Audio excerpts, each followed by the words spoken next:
So I want to begin this talk by recounting a famous psychology experiment. Some of you have probably heard of it, and so being told again is maybe not so interesting, you know it, but the implications of it are interesting and I think important to consider. And this was an experiment done at the Princeton Theological Seminary in 1970. And the subjects who are going to go through, unwittingly go through this experiment, were theology students, Christian, being trained to be Christian ministers, and who supposedly were quite familiar with their scriptures and stories in their scriptures. And the experiment was at one of these different times. The theology student was told that they were late, but they would, they really need to go across campus to give a talk on the story of the Good Samaritan. The Good Samaritan story, if you don't know, had to do with a man who was sick on the side of the road. I think he'd been robbed and beaten up and was very sick and, and maybe in the danger of dying. And a variety of people coming down the road just ignored him until this man who belonged to the people of called Samaritans stopped and helped him and supported him, took him to an inn, left, and so made it possible for the person to not die, to save the person's life. So the Good Samaritan is a stranger who stops to care for someone. And so I told my wife this morning that I was going to give this talk on this kind of story, and she said, "Well, if on the way to IMC someone needs you, you better stop."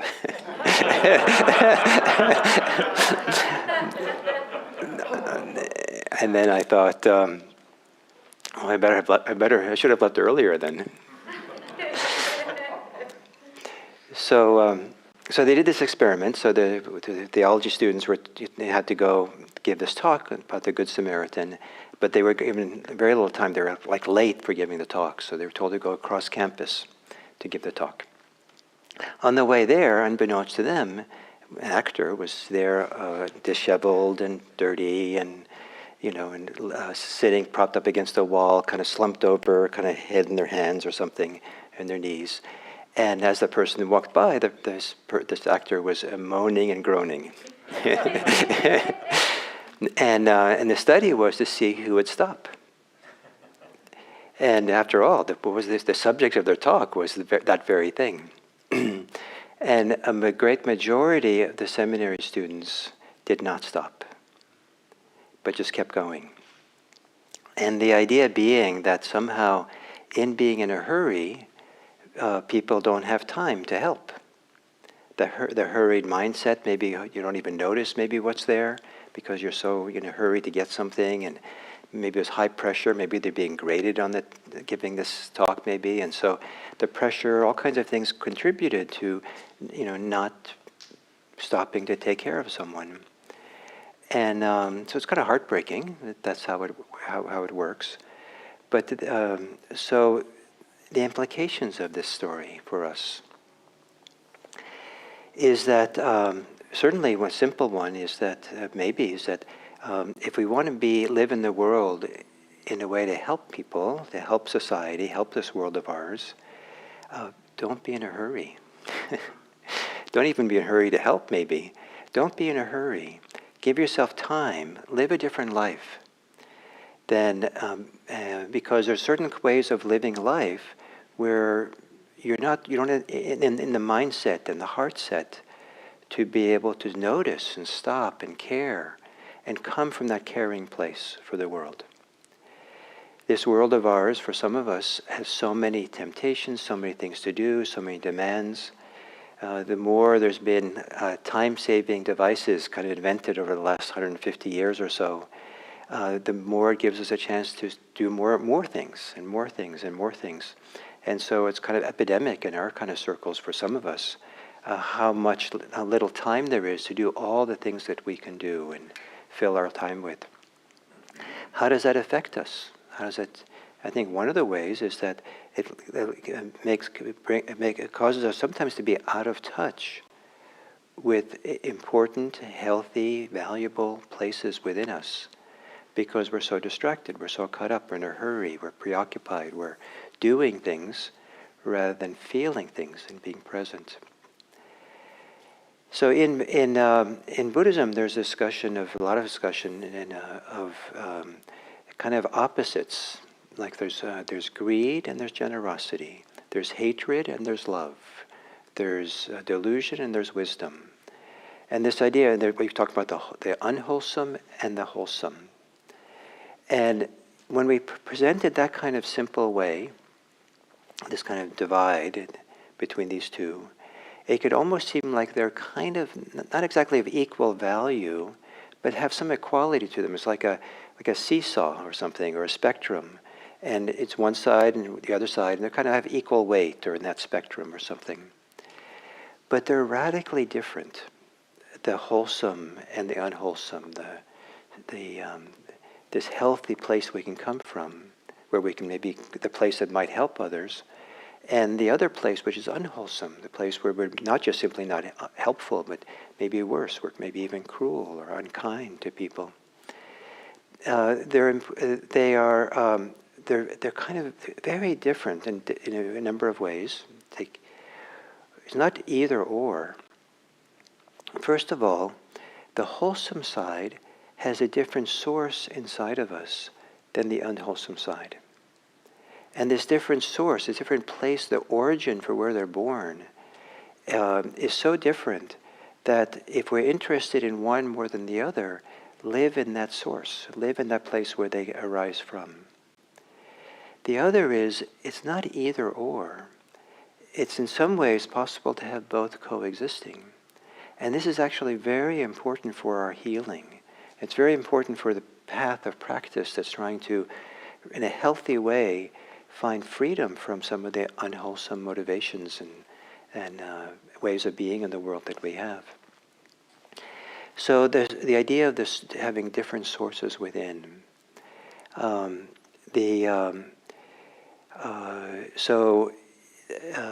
The preoccupied mind, the mind that's spinning and ruminating, caught up in its concerns, its worries, its conceits, its problems, all kinds of things that's kind of, we can get lost in the labyrinth of our concerns and preoccupations. And there's so much energy there, and so many certain kind of emotions that go into it. Anxiety is a common one. Desires, wanting is another one. Ill will, aversion, not wanting is another one. There's a lot of kind of energy that goes into that kind of preoccupied, caught up mind state that comes with insistence sometimes. It comes with despair, comes with undermining us, comes with kind of keeping us in touch with a part of ourselves if we are in touch with ourselves, that hurts, that's difficult. And in the pain of it all, we can recoil from it in such a way that we put more energy into that kind of mindset. And we're more spinning out and more angry. And there's anger and hate that just cultivates more of the same. There's greed that cultivates more of the same. There's fear that cultivates more of the same. If we stay in this kind of reactive, I think of it as spatially as kind of higher up in the head, in where we are, kind of the head spinning. There's another source. There's a source that I think spatially is deeper within us, maybe in the heart or maybe in the belly. When we're settled on ourselves, when we're not caught in the rumination and preoccupations of our lives, when we're not caught in this spinning of emotions that are pushing us and driving us and kind of like reinforcing it themselves in us. If those can become quiet enough and still enough, soft and more in the background or not even there, and we can become settled here, then there's a places of love, of care. There's a places of generosity. There's places of wisdom and of patience that really they need time to exist. They need space to exist. I like to think of these parts, these really healthy parts of ourselves, often in ways people live their lives. I like to think of them as shy.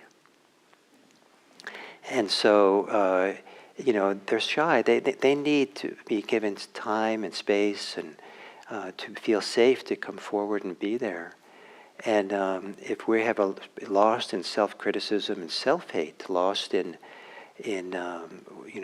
blaming the world for all our problems, lost in our fear and preoccupations, the healthy parts of us are kind of, they're shy, right? They're maybe a little feel tender and tentative about showing up.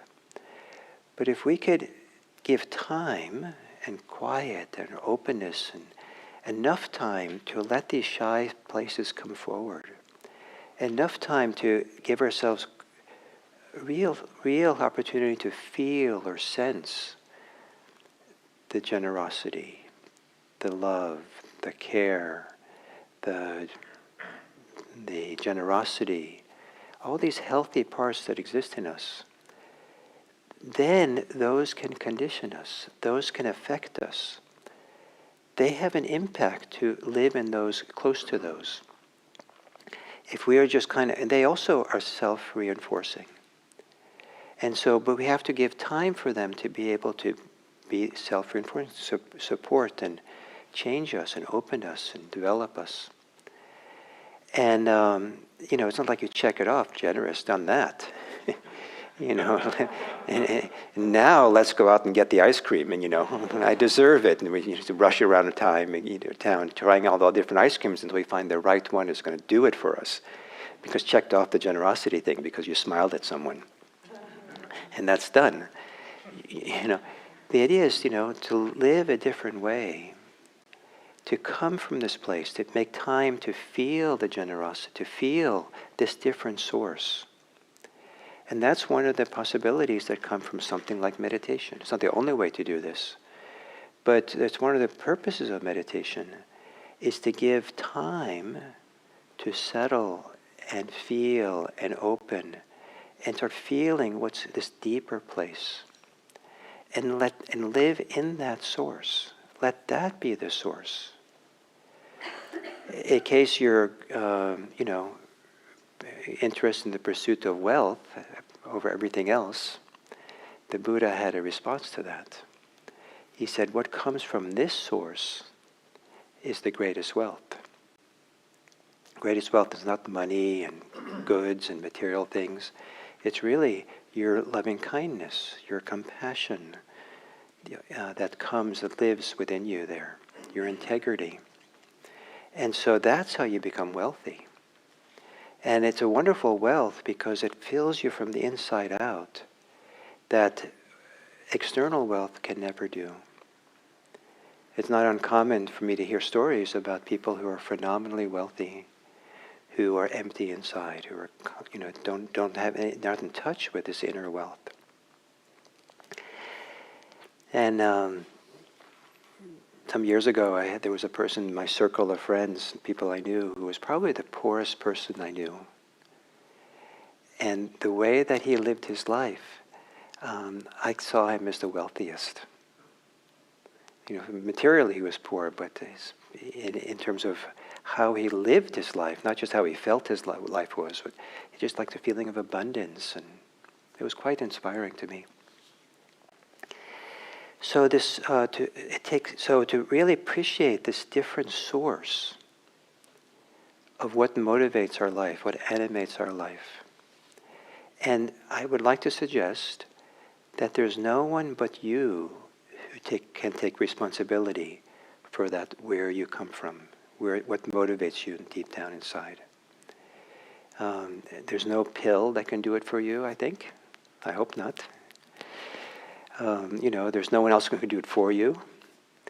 It isn't that you wait until you find the person you can be around, then you can do it. it's for you to do. And it's really a choice, Matt. It's a choice point. And don't think it's so all or nothing. It's like I have to choose to be all good and choose to avoid all bad. It's not like that kind of all or nothing, but it's a choice about where you lean, choice about where you want to come back to, what you want to be reminded of, what you want to inspire you, what you want to be reminded of, what you want to try to do that come from the best you can. And this brings us to the second topic around this, in that these things can coexist. Luckily, they can coexist. And they can coexist in a variety of ways. But the most important way for a practitioner is that part of us that's the healthy part can hold and care for the part that is unhealthy. That part which is full of greed, hatred, delusion, fear. We don't want to dismiss it, because then it'll come back and bite us, I think. But rather, we don't want to then kind of think, I can't do that. I have to be all good, and then have set up a resistance or a wall between these parts of ourselves. But rather, as we get more and more aware of this deeper place to come from, then we want to have that deeper place hold or be present for the part that's difficult. Because otherwise, that part that's difficult, if it's ignored or repressed, will fester and come back in all kinds of unhealthy ways. So pretending you're good doesn't work. And one of the simplest ways, I don't know if it's simple, maybe I should be careful with the language I use, but I'll say it again, but maybe you can reinterpret it for yourself. The simplest way of doing this is not to come from places of generosity and love and wisdom that like is easy to find, but bring mindfulness, attention to what's happening. Mindfulness is considered to be healthy, part of the healthy part of who we are. And so if we can bring attention, attentiveness, and hold the difficult parts of ourselves, and learn how to hold it without adding more hatred to our hate, without adding more greed, wanting something so desperately. If only I can get rid of my greed, then I can really have that good stuff.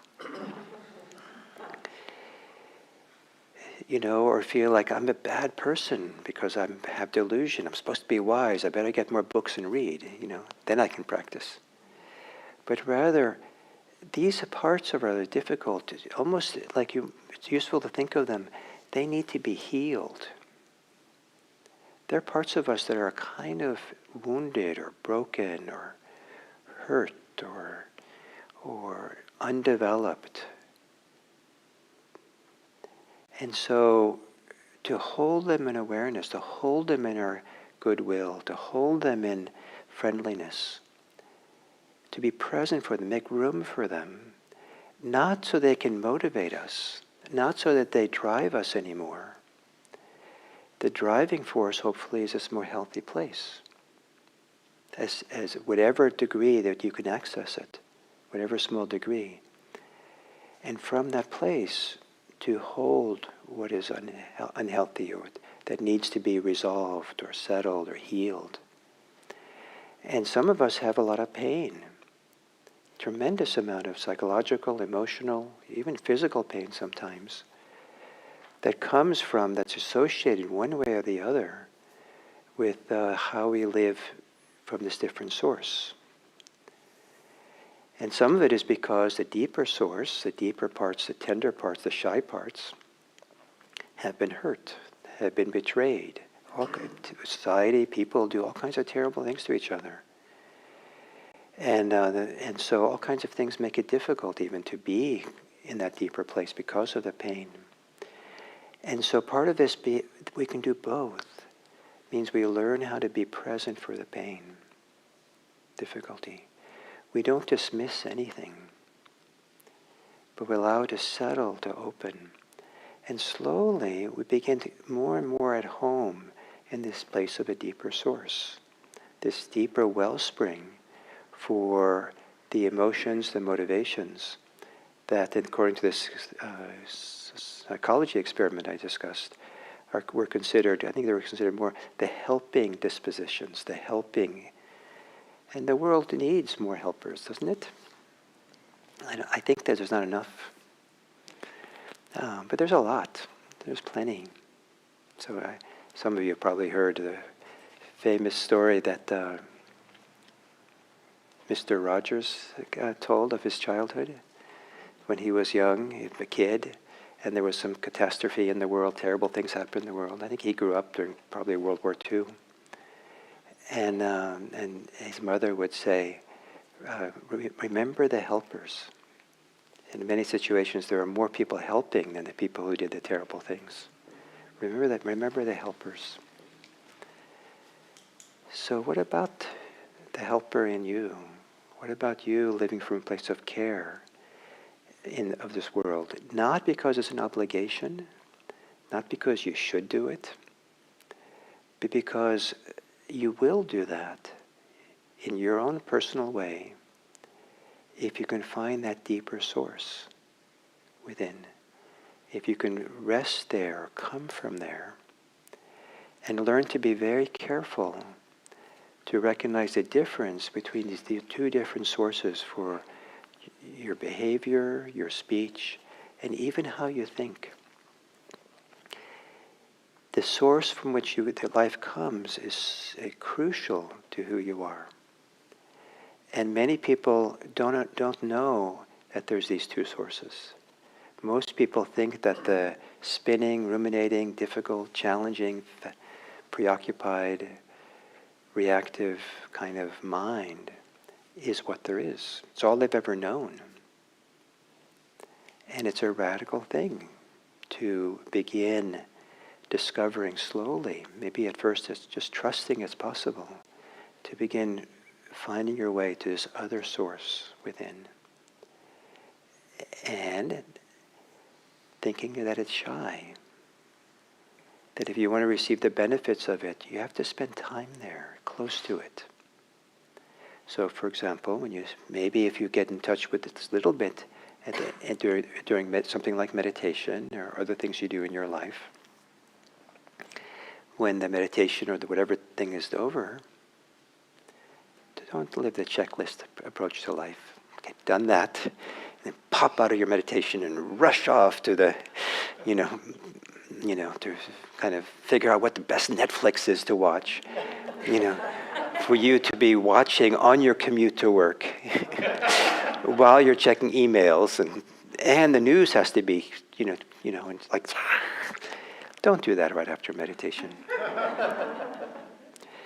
Because you could, but then you're not giving it opportunity, a chance for this deeper source to condition you, to affect you, to benefit you, to reinforce something really great.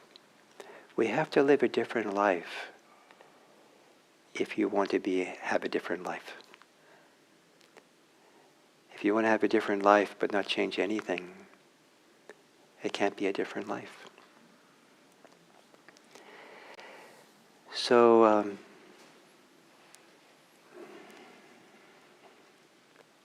and maybe, just maybe, you're more likely today to be the Good Samaritan if the need arises. That would be nice. Or this week, this year, this life. So thank you all very much.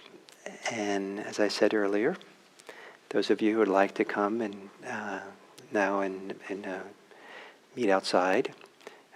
We need to have the folding chairs, which they're in the cabinet. Some people know where they are, just in the other hall. And then we carry them out there, and I'll come out as soon as I can and join you, and we'll spend about half an hour together, just chatting about this. Thank you.